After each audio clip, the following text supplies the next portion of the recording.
the KBLA Sports Minute with Ray Richardson.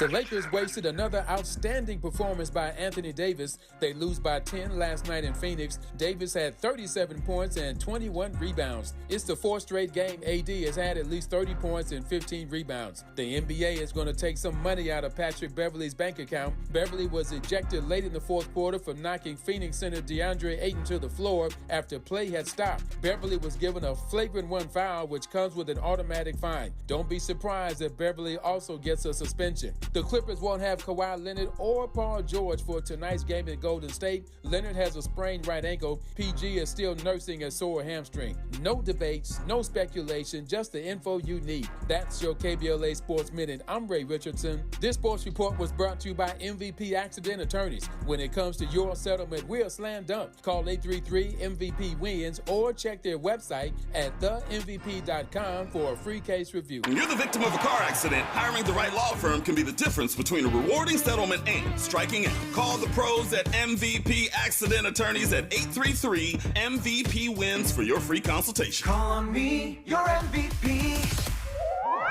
KBLA Talk 1580. The thrill of victory, the thrill of victory, thrill of victory.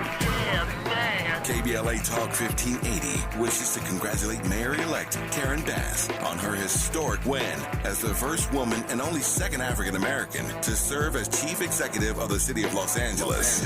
Congratulations, Mayor-elect Bass, and welcome back to Unapologetically Progressive KBLA Talk 1580. Well, thank you. Thank you so much for having me on the show, and this is my very first interview, and I am proud that it's here. We are proud to have you here. What do you want to say to the listeners of KBLA Talk 1580? I want to say thank you from just, I'm just full of the love that I felt every place I went in the community, and I just want the listeners to know that I promise you I won't disappoint you. I will be accessible. I will never forget where I'm from, and understand that is my primary motivation. Congratulations, Mayor-elect Karen Bass, holding all leaders accountable to you.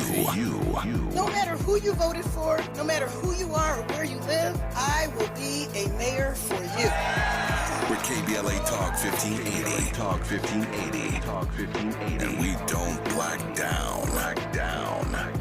We've got a lot to talk about.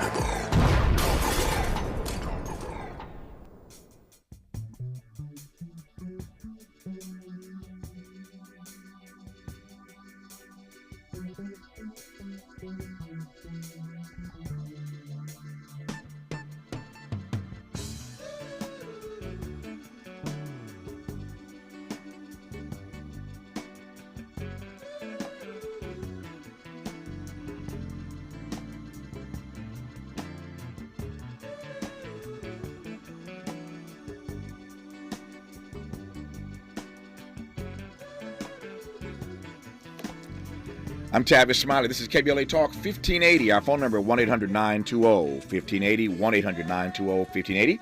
So glad to have you hanging with us today on this Thanksgiving Eve. In this hour, why is it so hard to talk about the so-called N-word? Some argue that the word has been repurposed over the years and black folk can use it as they, underline that word, they see fit. Others opine that the word is still destructive, repulsive, and dangerous. Dr. Elizabeth Pryor, associate professor at Smith College, discusses in this hour her award-winning article, The Etymology of N-Word Resistance, Language, and the Politics of Freedom in the Antebellum North. And speaking of the N-word, Professor Pryor just happens to be the daughter of the legendary, the iconic, the GOAT, comedian Richard Pryor. Dr. Pryor, good to have you on this program. How are you today? Good. Thank you so much for having me. It's an honor to have you on the program. Let me just start with that. You obviously are the daughter of Richard Pryor, and you will be for as long as you live. So you would never run away from that.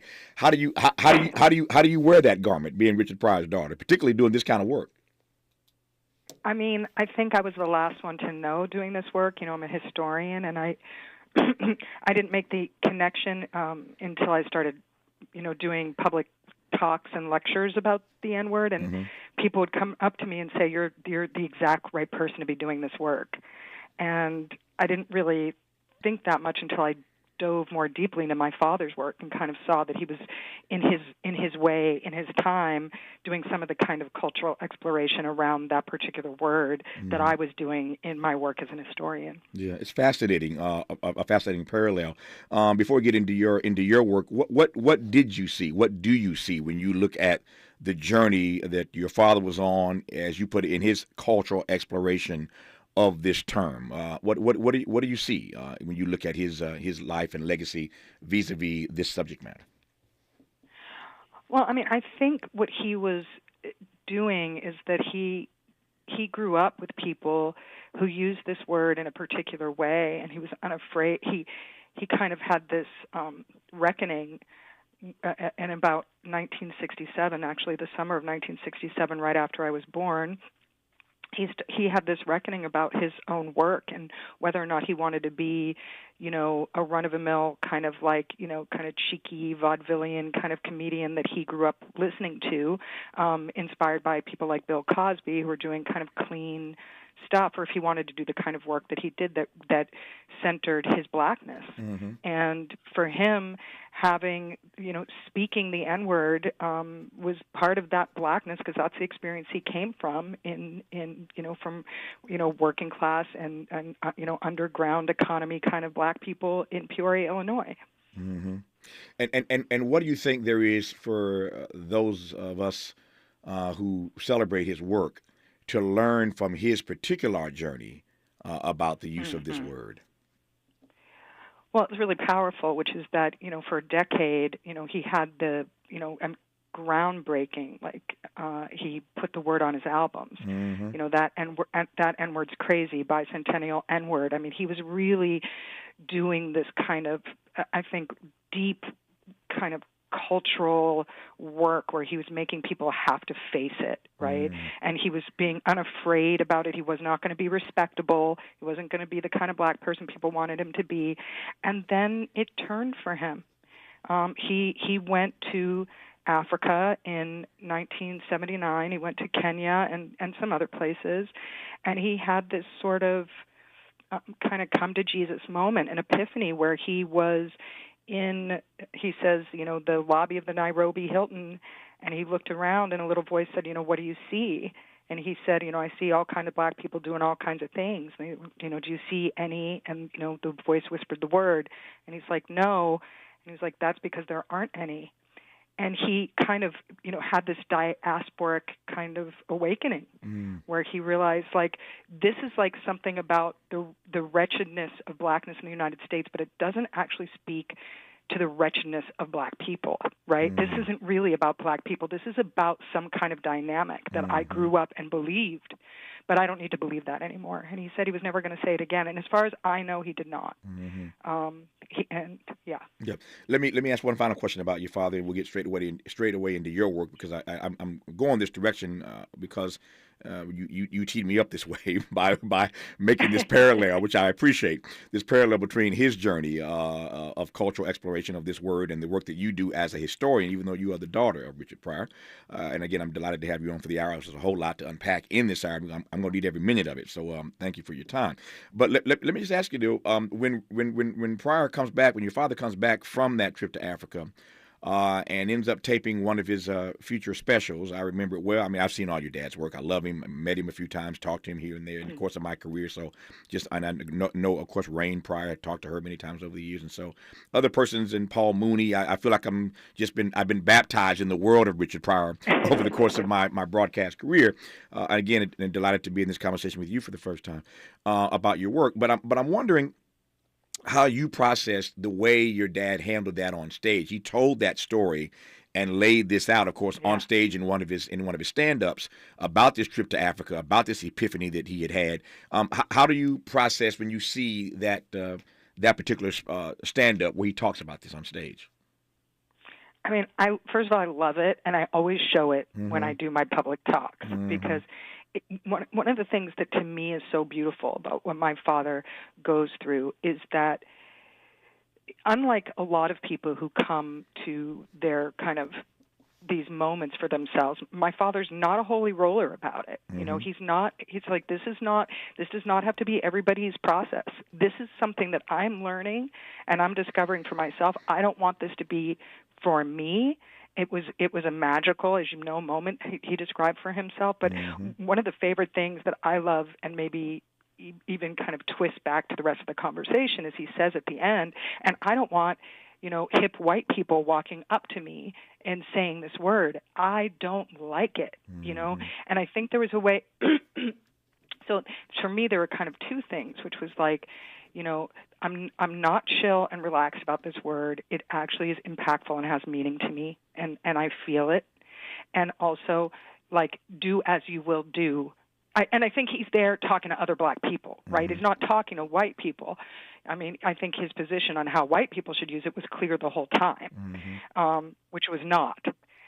But for black people, he's like, look, I'm not preaching to you, but this is my journey, and this is where I've come to.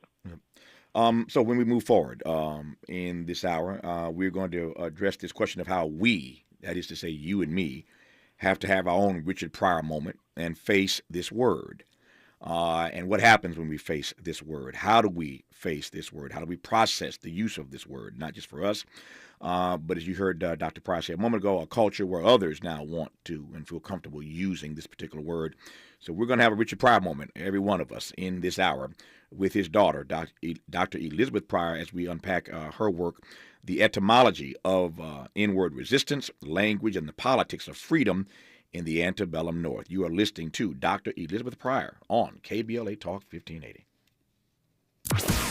Be sure to like and follow Tavis Smiley at The Real Tavis Smiley and get Twitter updates at Tavis Smiley. The conversation continues when we come forward.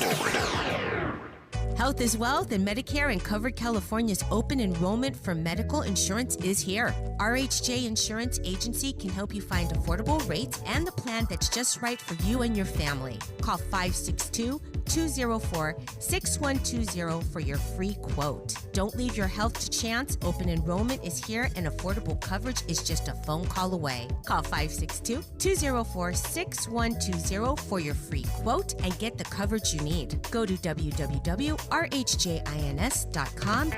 The Los Angeles Urban League helps African American and others in underserved communities achieve true social parity, economic self-reliance, and civil rights. For over 100 years, Los Angeles Urban League has ensured our communities have access to careers with living wages, opportunities to start and grow businesses, and clear pathways to personal and professional growth. Programs like BizCamp, Construction Career Academy, Bob Business Ready, and B-Warp. The Black Wealth Attainment and Retention Program are examples of the ongoing events designed to make our centennial mission to rebuild Black Wall Street right here in LA a reality. To sign up for our newsletter or to support the Los Angeles Urban League with your time, talent, and donations, visit laul.org. That's laul.org. The Los Angeles Urban League is a proud sponsor of Urban Family Focus, Saturdays at 7 a.m. on KBLA Talk 1580. Did you know addiction to drugs like meth or cocaine is a disease and not a choice? But getting help is. If you have stimulant use disorder, you, your family, and friends may have a lot of questions, including where to start. Choose Change California can help. Make a change today and find a proven treatment option for you at choosechangeca.org. Nacho fries are back at Taco Bell. You know, the fries covered in bold Mexican spices you dip in a warm nacho cheese sauce. You could also dunk them in nacho cheese sauce or pour the sauce onto a pile of them and create like a nacho fries nachos. The thing is that you eat them with nacho cheese sauce. That's what makes them nacho fries. Otherwise, you're just eating fries and sipping on nacho cheese sauce, and that's the wrong way. Sorry, just really passionate about nacho fries. Nacho fries are back, only at Taco Bell. At participating U.S. Taco Bell locations for a limited time only while supplies last. Contact local store for hours and participation which vary. This Black Friday, we're checking everyone off your list with unbeatable deals at Ulta Beauty all week long. Starting November 20th, shop hundreds of exciting deals in store and online. And beginning Tuesday, get $12 mascaras from brands like Benefit and $10 lippies from brands like Fenty. And so much more. Because our kind of holiday is you having your kind of holiday. So what are you waiting for? Hurry to an Ulta Beauty near you or buy online and pick up in store. Ulta Beauty. The possibilities are beautiful. Conversations that matter. You're listening to Tavis Smiley on KBLA Talk 1580. You are listening to Tavis Smiley and Dr. Elizabeth Pryor on KBLA Talk 1580, talking about the use of the N-word, first of all, the N-word, the etymology of it, which we'll get into in a second, but just wrestling with this notion of the N-word. Many people believe, of course, that the word has been repurposed over the years and that we, black folk, can use it as we see fit. Others, of course, feel that the word is still destructive and repulsive and dangerous and ugly. There's a chapter in my book, My Journey with Maya, the story of my 27-year friendship with my godmother, Maya Angelou.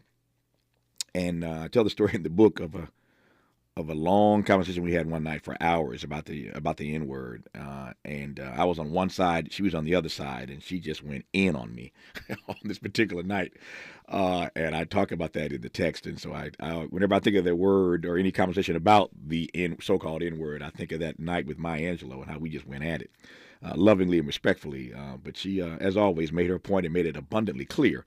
But it's fascinating for me because there's so many people. I also was on an album one time where we were talking about the N-word, a spoken word album with Cornel West, Michael Eric Dyson, and yours truly, and the three of us were in dialogue about this word on this word on a spoken word album.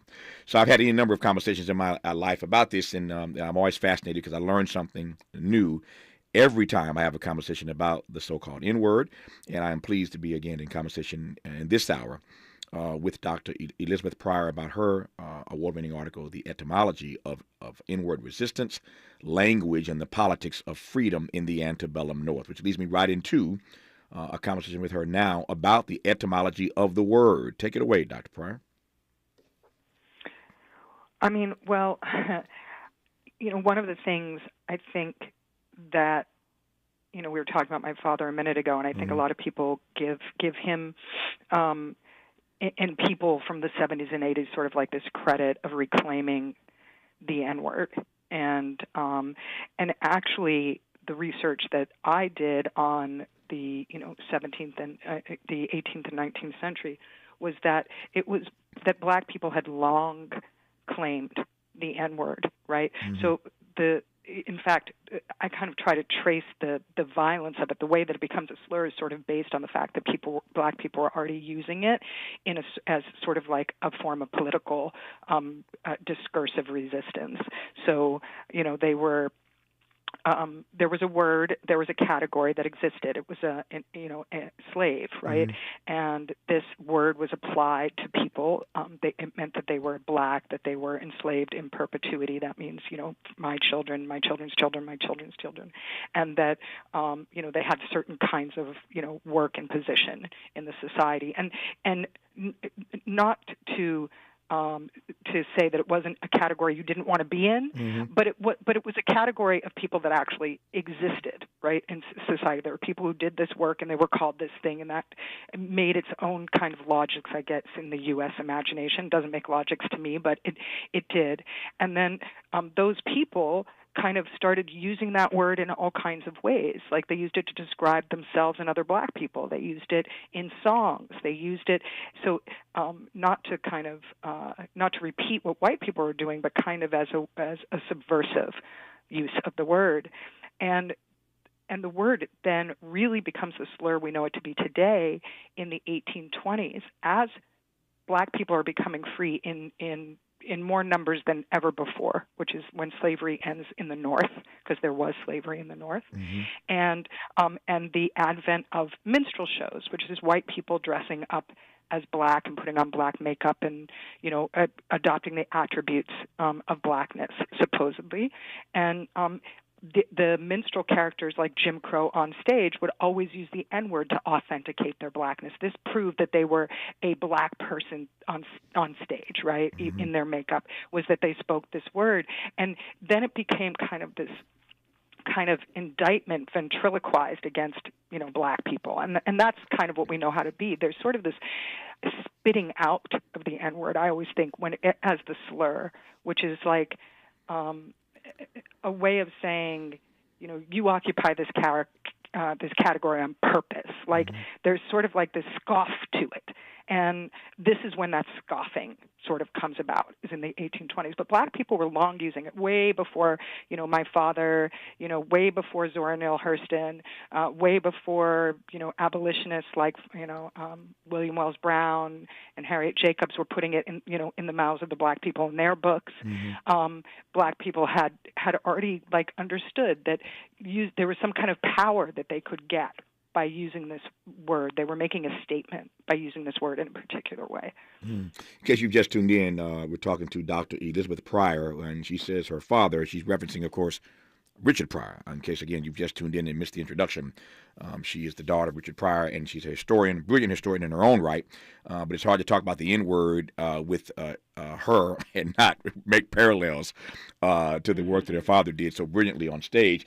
You said something a moment ago that I want to give you a chance to sort of unpack for me a little bit more if you can, Dr. Pryor, and that is this notion of using the so-called N-word to authenticate our blackness, using it to authenticate our blackness. Talk to me about that and whether or not there are still many of us who are using it for that particular and perhaps even peculiar purpose. Well, it's an interesting question, but it's actually not what I said.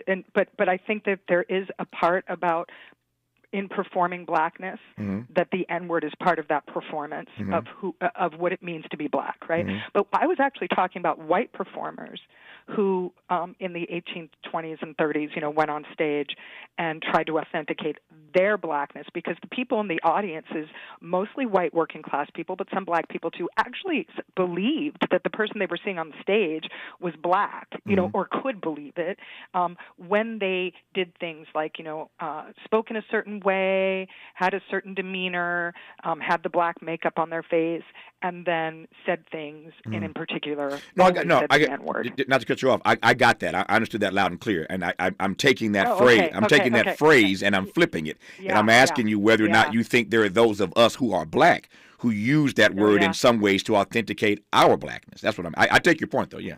I mean, no, I think I think you're right on target about that. I think there is a way, certain music wouldn't have the, kind of the cred that it has. Exactly. It didn't have this, there's a way. But I do think that, I kind of like to even be careful in there, because I think that, there's a way, it's kind of easy to be well, this would be so much easier if black people stopped putting that word. If black people took it out of their mouths, this problem would end. And I think the only reason why the word means anything, the only reason why it has credit, is because of the kinds of inequities that exist that make it useful as a tool of expression among black people. If there was social equality and parity, it wouldn't really. It would be just who cares? Don't say that word. So the statement's there because of what's the systemic issues that exist, not because black people are using. But I think you're absolutely right. I think there's a part of it. That's part of the reason why.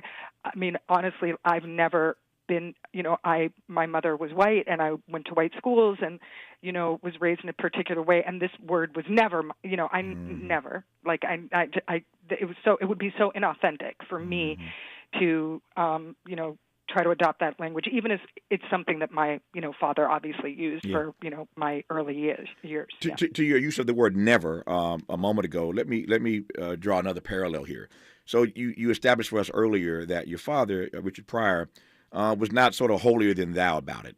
He went to Africa. He had an epiphany. He comes back here. He does a stand-up, and he explains why he no longer wants to use the word. And to your point and to your knowledge, he didn't use it anymore after that particular epiphany on the continent in the motherland.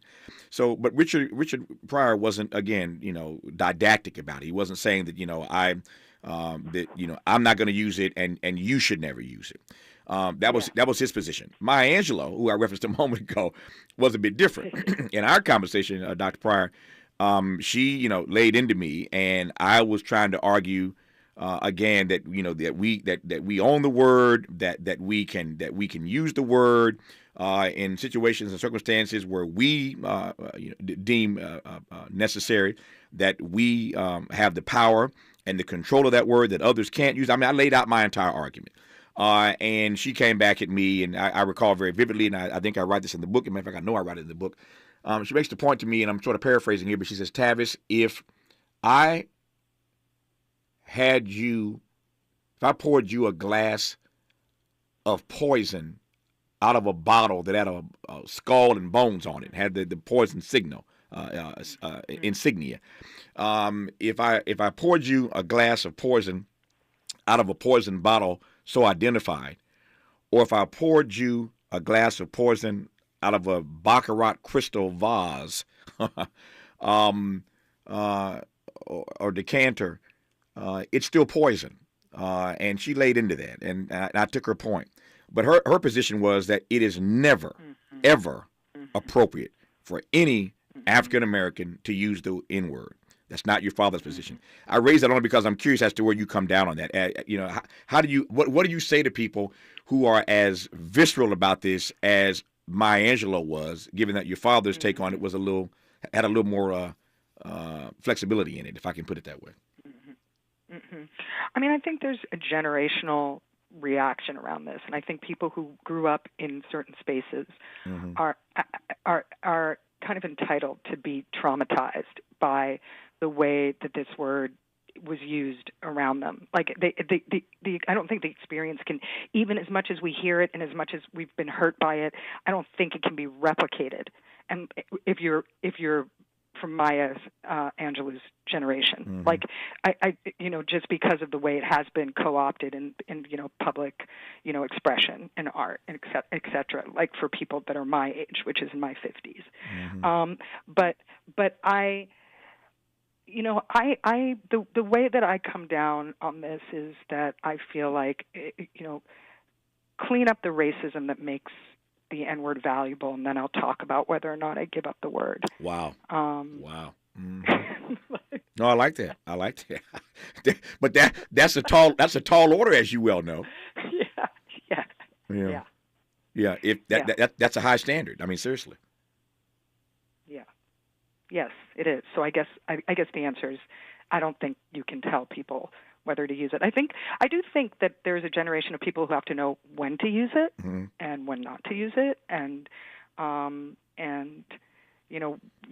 whether it's appropriate in certain places, if it's going to get you what you want, right? In certain places. But yeah, that's kind of how I feel about it. When we come forward after news and traffic and sports here, I want to come back to this notion of a resistance to the word.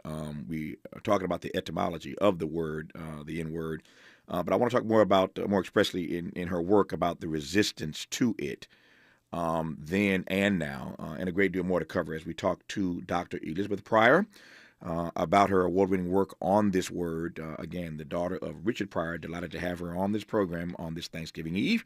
You're listening to KBLA Talk 1580.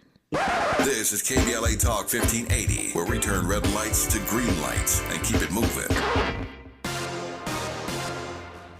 I'm Ree Harris, and here's the latest from the Black Information Network.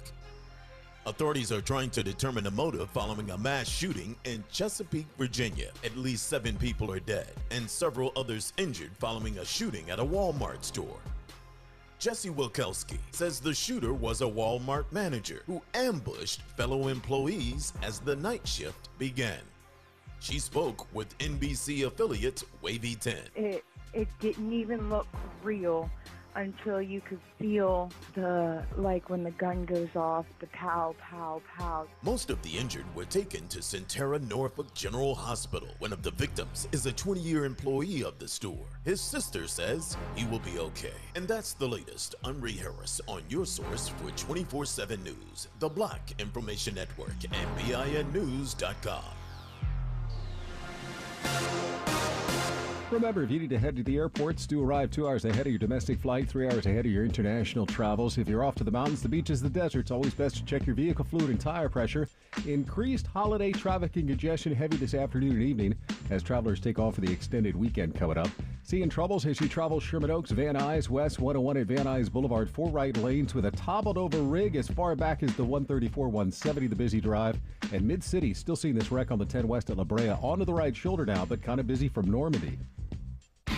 At In-N-Out, our hamburgers are made with the highest quality ingredients, made fresh and by hand, made with a smile, and made to order just for you. Is this the This is the KBLA Sports Minute with Ray Richardson. The Lakers wasted another outstanding performance by Anthony Davis. They lose by 10 last night in Phoenix. Davis had 37 points and 21 rebounds. It's the fourth straight game AD has had at least 30 points and 15 rebounds. The NBA is going to take some money out of Patrick Beverley's bank account. Beverley was ejected late in the fourth quarter for knocking Phoenix center DeAndre Ayton to the floor after play had stopped. Beverley was given a flagrant 1 foul, which comes with an automatic fine. Don't be surprised if Beverley also gets a suspension. The Clippers won't have Kawhi Leonard or Paul George for tonight's game in Golden State. Leonard has a sprained right ankle. PG is still nursing a sore hamstring. No debates, no speculation, just the info you need. That's your KBLA Sports Minute. I'm Ray Richardson. This sports report was brought to you by MVP Accident Attorneys. When it comes to your settlement, we're a slam dunk. Call 833-MVP-WINS or check their website at themvp.com for a free case review. When you're the victim of a car accident, hiring the right law firm can be the difference between a rewarding settlement and striking out. Call the pros at MVP Accident Attorneys at 833-MVP-WINS for your free consultation. Call on me, your MVP. Sanctuary of Hope invites you to come out, support Homeless Youth Awareness Month at a candlelight, interfaith prayer, and youth voice reflections, Tuesday, November 29th, 6 p.m. to 8 p.m. For more info, visit thesoh.org. Did you know a housing crisis puts young people at huge risk of more violence and trauma? And right now, young people and their children need support more than ever. Prevention services such as financial assistance, education, employment support, and mental health well-being are main drivers of impact. Contact thesoh.org for more information. Did you know an estimated 4.2 million youth and young adults experience homelessness, of which 700,000 are unaccompanied minors? The pathway to functional zero is prevention. More info at thesoh.org.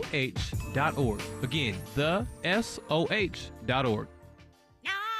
Over 100 million people around the world have felt the thrill of Broadway's most spectacular musical, Disney's The Lion King. And now you can too. Experience this breathtaking theatrical event and see why the New York Times declares there is simply nothing else like it. Give the gift that roars at the Pantages Theater, February 2nd through March 26th. Visit BroadwayInHollywood.com.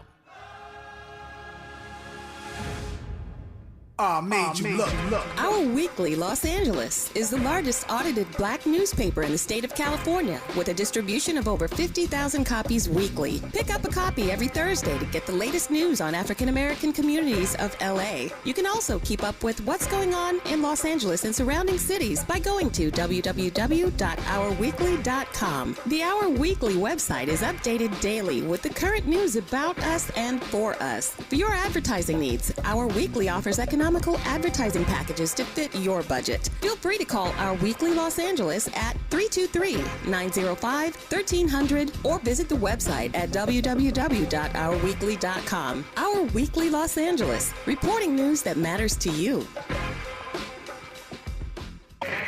We knew you'd stick around. This is LA's home for progressive talk radio. Welcome back to KBLA Talk 1580. Dr. Elizabeth Pryor is a professor, associate professor of history at Smith College, the author of an award-winning article called The Etymology of Inward Resistance, Language and the Politics of Freedom in the Antebellum North, and just happens to be the daughter of the brilliant, legendary, iconic comedian Richard Pryor. I'm delighted to continue our conversation with her now about the use of this so-called N-word. There are a few things I thought that I wanted to get to in this hour, and I think I can tee up one of them right now, and that is, I was thinking about this during the break. I mean, we live in an age now, as you well know, where slurs can be profane, but I'm wondering whether or not, when it comes to the N-word, whether or not you see it in this historical moment that we live now. You see the word as a slur, or do you see it as mere profanity? Not to condone profanity, but is it a slur that's profane, or is it just profane? Does that make sense? No, it makes perfect sense, and I actually think it's many different words. I don't, I think that, one of the things that I kind of think of as a linguistic intervention that, young people have made is the phonetic spellings, right? The N-word with the soft A and the hard ER, right? And the hard ER means one thing, but I think and the soft A another. And I think it actually plays out in experience that the word is many different things. And I actually even think the hard ER word is many different things. So, if, I go on TikTok a lot and I see, there's a lot of people filming, white people that get mad at traffic stops and get mad at, whatever, and they use this word against black people a lot, right? And there's that version of it, but there's also the version where, professors say it in the classroom, and I have a whole TED talk about, why you shouldn't be saying, you don't need to say it. We have this surrogate phrase, the N-word. Why is it so important to actually say the word? But I think it is even yet another word, and probably, Gloria Naylor had an essay about this, many different other words for black people as well. And I think that nuance has to be, considered in whether or not you're considering it profane, considering it a slur, and how you're measuring it. I honestly do think, in my opinion, it's not really possible for the word to come out of a white mouth without it carrying all the history. It doesn't even matter if, you've gotten permission from your, black friends, which some black people do with white people. That's been going on since I met somebody who was a producer for Max Roach and said that so that's an old thing. That's not a new thing for black people to kind of bequeath the N-word to their friends, bequest it. But I think there's also a complicated uses around, black people. There have been legal cases where, a black person's been like, no, I'm a cool black person saying the word. And they were like, no, you were actually calling me this slur. And you were demeaning me at work. That's not the same thing as being like, what's up, my friend? That was not what you did. So I think I think there are, complications and context around it, but the slur is always pretty close. It's always pretty close, even if it's not right there. But yeah, I was laughing inside as you were talking, thinking about the irony of this, and it's never lost on me that for those black people who think they can bequeath this word to their white friends to use, it's just funny how this thing is done a 180, right? So we were called this to demean us back in the day. And now we have the authority, apparently, to bequeath others to use that word in conversation with us, which is just, the irony of that is just is fascinating to me. But I digress on that. I was about to ask whether or not you thought we are living in an era now where your father's suggestion that no white person should ever be allowed to use the word is still the order of the day, and you've just sort of already unpacked that, so I don't need to ask you that particular question. But I do want to ask you whether or not you think, you're a professor, you teach students, of course, every day. I'm wondering whether or not you think that this debate is still dynamic, is still organic, is still relevant for this particular generation, or is this a conversation, a topic that was settled long ago for this generation? I mean, I think it's not settled. I mean, I think that's why, the uptick, when, Elon Musk takes over Twitter, why the uptick of the word comes out. So I don't think it's like the generation has a position on it. I think there's this, I do think there's a very strange dynamic that I haven't quite sorted out, but that there are white people who really feel like they are being hampered by not being able to say it. And I think that there are young people who, we were talking at the beginning about kind of the performativity about it, about a way to authenticate, our blackness. And I think there are young people who maybe like me, grew up in places where this wasn't really part of my authentic language and not the way I authentically communicated with other black people, who bring it into their vocabulary as a way of kind of performing a kind of blackness that they don't even really actually, it's almost like a black person blackface, right? That, to show that you're a type of black person who actually is, it does come from this certain kind of experience like my father did, right? And where this was like really what people were using and saying in all its complications. Yeah. To your TED Talk that you referenced a moment ago, I saw that TED Talk. It's brilliant, by the way. Brilliant piece of work. And I'm curious, for those who haven't seen your TED Talk, if you can unpack in short order here, what you were saying to other professors, other academics, about using it inside the classroom. And I'm asking you to unpack that because one of the things that I've always been troubled by, it's just me speaking personally, is that when we have these conversations and we say the N-word, for those who believe that the word is dangerous and destructive and repulsive, every time you say the N-word, then you're taking you're taking the ugliness out of it. You're taking the sting out of it. It's almost as if your point isn't really getting across by calling it the N-word, but that's just me. Feel free to comment on that, but I'm really getting at why and what you said in the TED Talk that those who are listening perhaps have not seen about why it's never a good idea, why it's never excusable or a good idea, again, to use this in the classroom. I mean, it exists in a past, and it also exists in the present.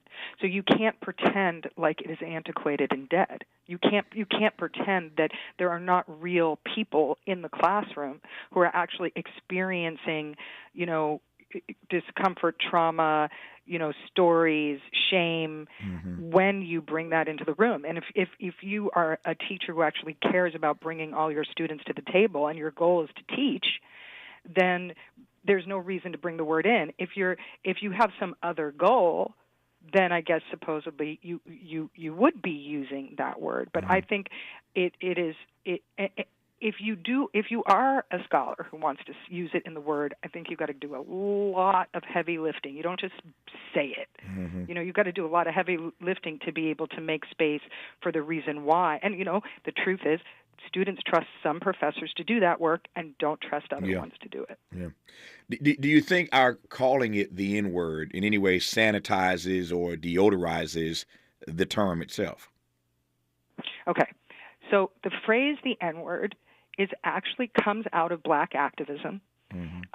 There's a great I always thought it like Louis C.K. has this joke, which is like he finds the phrase the N-word offensive because it's just like a white lady, like a white anchor trying to say the N-word and get away with it, the actual word and get away with it, And so, and I do think it has been adopted in public and common parlance, but actually, like, it was black activists who were like, I don't want to tell you what happened to me and have to repeat this.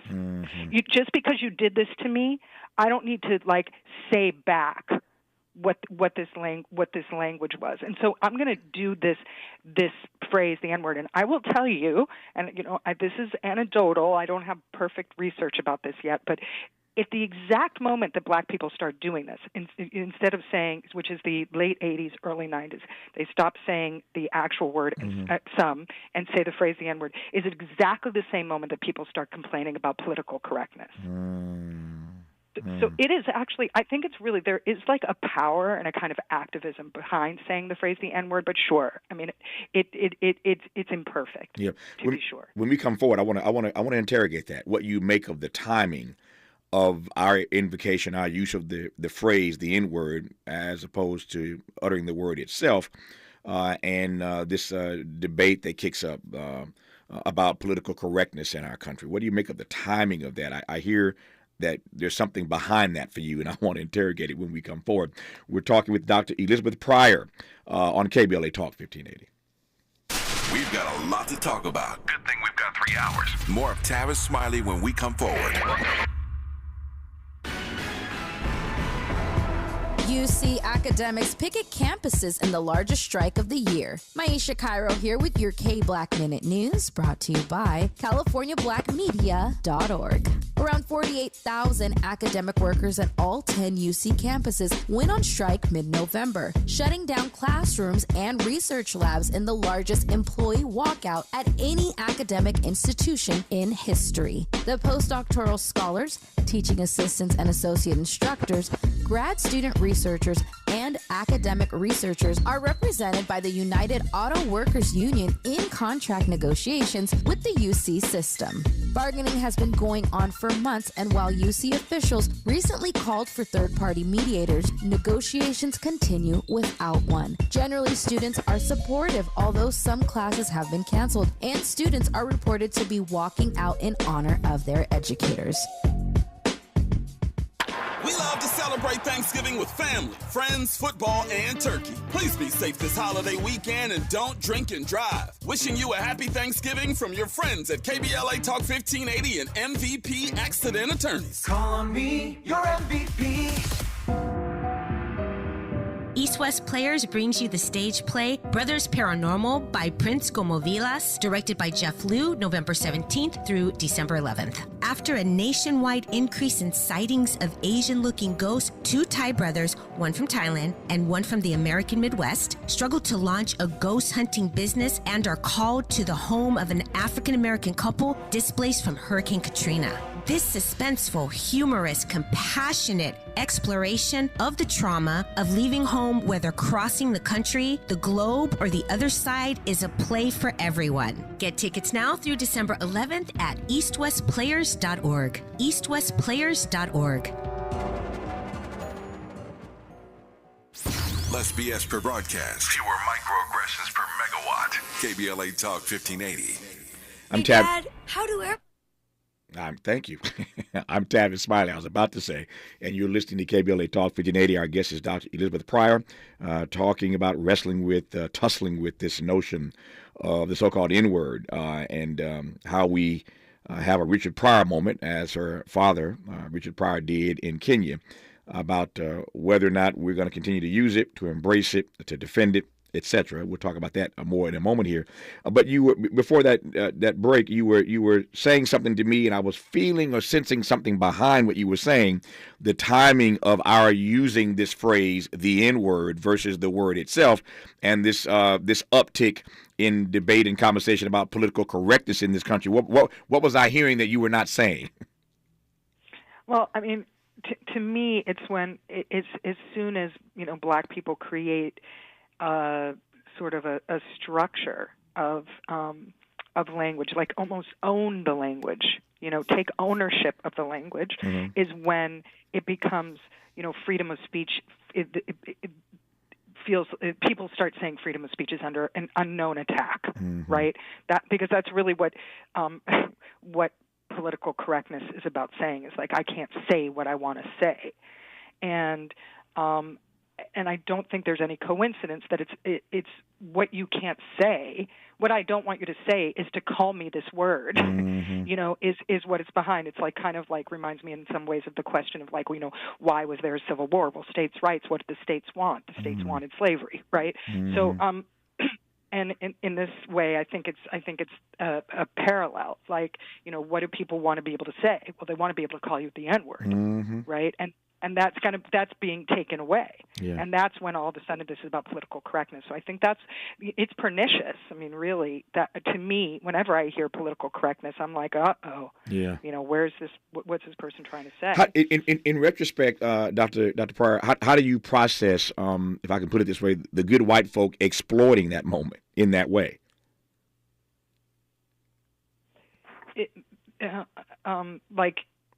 You mean trying to get away with saying the word, or trying to use the phrase? Yeah, trying to advance this notion that they were being denied freedom of speech, the opportunity, the chance, the right to say what they want to say, but they were using that particular moment to exploit their own interests and concerns, if that makes sense. Well, I mean, I think on the surface, or just at the top of the conversation, it's how deeply tied freedom and racism, that ideas of liberty are connected with the ability to express racism in this country. There you go. Yeah. That's what I was aiming for. I didn't know what was there, but I knew there was something that I wanted to sort of tease out of that. Let me ask you very quickly here whether or not you think that on balance, and it's hard to know, I don't know what your research tells you, whether or not there's any data around this, but writ large, do you think that resistance to the word is growing in American society, or are we going in the other direction?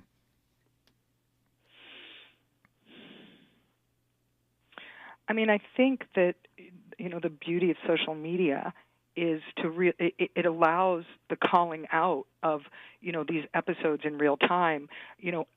I think it's a little shocking of how often black people get called the N-word in public space still today. Yeah. I mean, it's constant. So I do think there is an outcry about that in a particular way. As for black people using the N-word, no, I don't think there's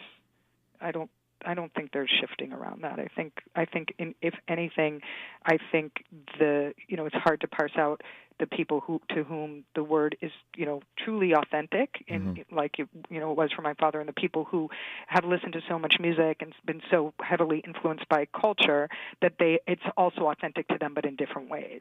So I do think it's used more and more. Yeah. In our remaining moments with Dr. Elizabeth Pryor, I want to close this conversation where we began. She just referenced her father a moment ago, Richard Pryor, the iconic, legendary comedian. And we started out this hour talking about his trip to Africa and the epiphany that he had there. He comes back here, he goes on stage, and for those of us who know and love his work, we recall his stand-up where he vividly paints a picture for us of what he experienced in Africa and why he's decided to no longer use the word, the N-word, as it were. But I'm wondering in our closing moments with Dr. Pryor whether or not she thinks that the rest of us, that each of us has to have a sort of Richard Pryor moment, sort of come to Jesus reckoning to consider whether or not we will continue to embrace said word. And if it requires that, that's again, a tall order, as I said earlier. Our remaining moments with Dr. Elizabeth Pryor when we come forward on KBLA Talk 1580. Courage is contagious. We're KBLA Talk 1580. KBLA Talk 1580 invites you to join us in celebrating the season of giving by being part of the solution. As we enjoy great food, family, warmth, and well wishes in whatever our festive tradition may be, we share the beauty of the season by reaching out to the less fortunate. Please help us to help others with the KBLA Cover the Houseless Cozy Community Coat and Blanket Drive. All you have to do is drop off new or clean, gently used winter coats and blankets in the KBLA lobby during business hours, now through December 20th. All of the coats and blankets will be donated to unsheltered individuals and families experiencing houselessness. Simply bring your donation to 4434 Crenshaw Boulevard in Los Angeles, near Vernon Avenue, from 9 a.m. to 5 p.m. weekdays. That's 4434 Crenshaw in historic Leimert Park. During the holidays and every day, let's remember, we keep us safe. We keep us warm. We are the safety net. And together, we can cover the unsheltered. Get caught up in the spirit of the season, the spirit of love. Make a difference with your friends at KBLA Talk 1580.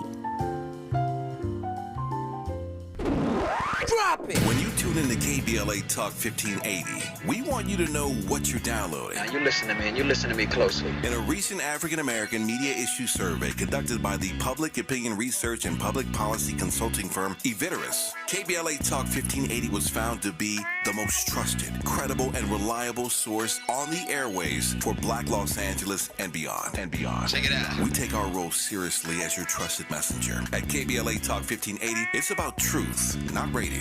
And when you hear us say, when we come forward, we mean it. We mean it. That's the bottom line. We're not going back. Not to the back of the bus, not to back alleys, not back in the closet, and definitely not back to the good old days. Might as well forget it. No way. We're unapologetically progressive. KBLA Talk 1580. Talk 1580. What make you?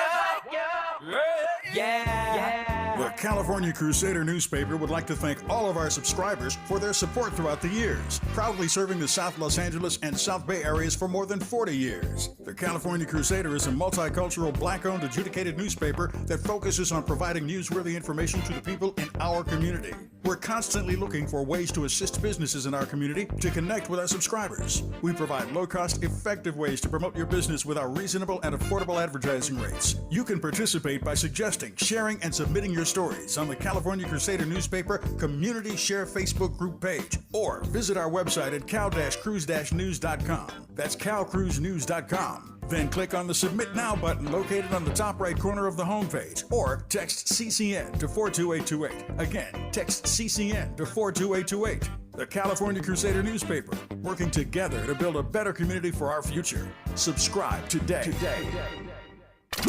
Interrogating your assumptions and expanding your inventory of ideas. Let's get back to Tavis Smiley on KBLA Talk 1580. Got about 3 minutes left in conversation with Dr. Pryor in this conversation about the N-word. We were talking earlier about your father, Richard Pryor, working and wrestling to center his own blackness, and this moment of epiphany that he had when he visited Africa. And I'm wondering whether or not you think that the rest of us, whether we ever go to Africa or not, whether or not we have to have sort of a Richard Pryor moment and face ourselves and decide how we as individuals will or will not use or embrace or defend this particular word. Does it require a Richard Pryor moment for each of us? I mean, I absolutely think it does. I think that the word becomes kind of even dangerous for black speakers of the word when we don't actually step in and figure out who we are in relation to it. Is this what we want to do? Do we know the history? Do we want to, do we understand what's going on right now? I think it's fine to make the choice, and fine to make the decision, but I think it should be a decision, and it should be a reasoned one that you think about and you feel good about, take a stand on. Yeah.